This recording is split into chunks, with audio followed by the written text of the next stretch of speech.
Assalamualaikum warahmatullahi wabarakatuh. Halo semuanya, kenalkan nama saya Tiri Sufitriani dari kelompok KKM 141 Untirta. Di video kali ini saya akan menjelaskan mengenai salah satu materi dari mata pelajaran fisika, yaitu tentang usaha dan energi. Nah, buat teman-teman yang pengen tahu tentang materi usaha dan energi, langsung aja yuk kita simak video berikut ini. Yang pertama, kita akan membahas mengenai usaha. Apakah kalian tahu apa itu usaha? Nah, sebelum kita membahas apa itu usaha, kita lihat dulu yuk video berikut ini. Pada video ini terlihat dua orang dewasa yang sedang mendorong mobil, tetapi mobil tersebut tidak bergerak. Lalu di video berikutnya terlihat seorang anak yang sedang mendorong meja sampai meja tersebut bergerak atau berpindah tempat. Nah, di antara kedua peristiwa tersebut, menurut kalian, manakah yang melakukan usaha lebih besar? Untuk mengetahui jawabannya, mari kita simak pembahasan berikut ini. Usaha adalah besar gaya yang bekerja pada suatu benda yang sejajar dengan arah perpindahan dikali dengan perpindahan benda tersebut, atau secara matematis dapat dirumuskan sebagai usaha W sama dengan besar gaya atau F dikali dengan perpindahan atau S.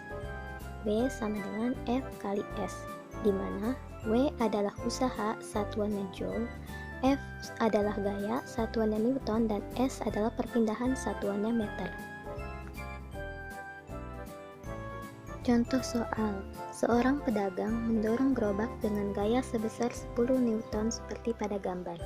Jika pedagang itu telah melakukan usaha sebesar 5000 Joule, seberapa jauh gerobak tersebut telah bergerak? Nah, dari soal ini diketahui yang pertama yaitu gayanya atau F sebesar 10 Newton, lalu ada usaha atau W sebesar 5000 Joule, dan yang ditanyakan adalah seberapa jauh gerobak tersebut bergerak atau S-nya. Seperti yang sudah dibahas sebelumnya, rumus usaha yaitu W sama dengan F kali S. Karena yang ditanyakan adalah S-nya, untuk memudahkan kita gunakan aturan segitiga. Jadi, untuk mencari nilai S-nya, S sama dengan W per F. Lalu tinggal kita masukkan saja ke rumusnya. S sama dengan W per F. S sama dengan 5000 Joule per 10 Newton. S sama dengan 500 meter. Jadi, perpindahan yang dialami gerobak tersebut yaitu sejauh 500 meter. Nah, setelah mempelajari materi tentang A tadi, kita dapat mengetahui di antara kedua peristiwa ini yang melakukan usaha lebih besar adalah gambar kedua, yaitu anak kecil yang sedang mendorong meja. Mengapa demikian? Berdasarkan yang telah kita pelajari sebelumnya, usaha adalah hasil kali antara gaya dan perpindahan. Jadi, walaupun anak kecil itu hanya melakukan gaya yang kecil, tapi karena mejanya berpindah, artinya ia telah melakukan usaha. Sedangkan untuk dua orang dewasa yang sedang mendorong mobil, walaupun mereka memberikan gaya yang besar, tetapi mobil tersebut tidak bergerak, artinya tidak ada perpindahan.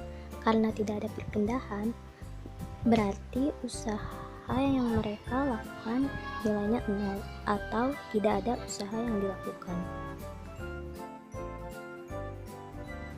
Selanjutnya kita akan membahas mengenai energi. Dalam fisika, energi diartikan sebagai kemampuan untuk melakukan suatu kerja atau usaha. Energi terbagi menjadi 3, yaitu energi potensial, energi kinetik, dan energi mekanik. Yang pertama yaitu energi potensial. Energi potensial merupakan energi yang dimiliki suatu benda karena posisinya. Rumus energi potensial yaitu EP sama dengan M kali G kali H, di mana EP adalah energi potensial, M adalah massa benda, G adalah gaya gravitasi, dan H adalah ketinggian atau posisi benda tersebut. Lalu yang kedua ada energi kinetik. Energi kinetik adalah energi yang dimiliki suatu benda karena geraknya. Rumus energi kinetik yaitu EK sama dengan setengah M kali V kuadrat, di mana EK adalah energi kinetik, M adalah massa benda, dan V adalah kecepatan dari benda tersebut. Selanjutnya yaitu energi mekanik. Energi mekanik merupakan jumlah energi kinetik dan energi potensial yang dimiliki suatu benda, atau secara matematis dapat dirumuskan EM sama dengan EP plus EK, yaitu energi mekanik sama dengan energi potensial ditambah energi kinetik. Hukum kekekalan energi menyatakan energi tidak dapat diciptakan maupun dimusnahkan. Nah, berdasarkan hukum kekekalan energi tersebut, besar energi mekanik yang dimiliki suatu benda yang bergerak selalu tetap atau tidak berubah. Jadi, dapat dituliskan energi mekanik benda pada keadaan awal sama dengan energi mekanik benda pada keadaan akhir, atau energi potensial benda pada keadaan awal ditambah energi kinetik benda pada keadaan awal sama dengan energi potensial benda pada keadaan akhir ditambah energi kinetik benda pada keadaan akhir. Nah, berikut ini merupakan contoh kekekalan energi mekanik dalam kehidupan sehari-hari, yaitu contohnya pada roller coaster. Mekanik yang dimiliki roller coaster saat bergerak selalu sama atau tetap, meskipun kecepatannya berubah-ubah dan posisinya juga berubah-ubah. Ketika roller coaster naik ke ketinggian maksimum, kecepatannya semakin melambat, begitupun sebaliknya. Saat ia mulai turun, kecepatannya akan semakin cepat. Jadi, terjadi perubahan energi dari energi potensial ke energi kinetik dan sebaliknya. Nah, demikian pembahasan mengenai materi usaha dan energi. Kurang lebihnya, saya mohon maaf. Terima kasih. Wassalamualaikum warahmatullahi wabarakatuh.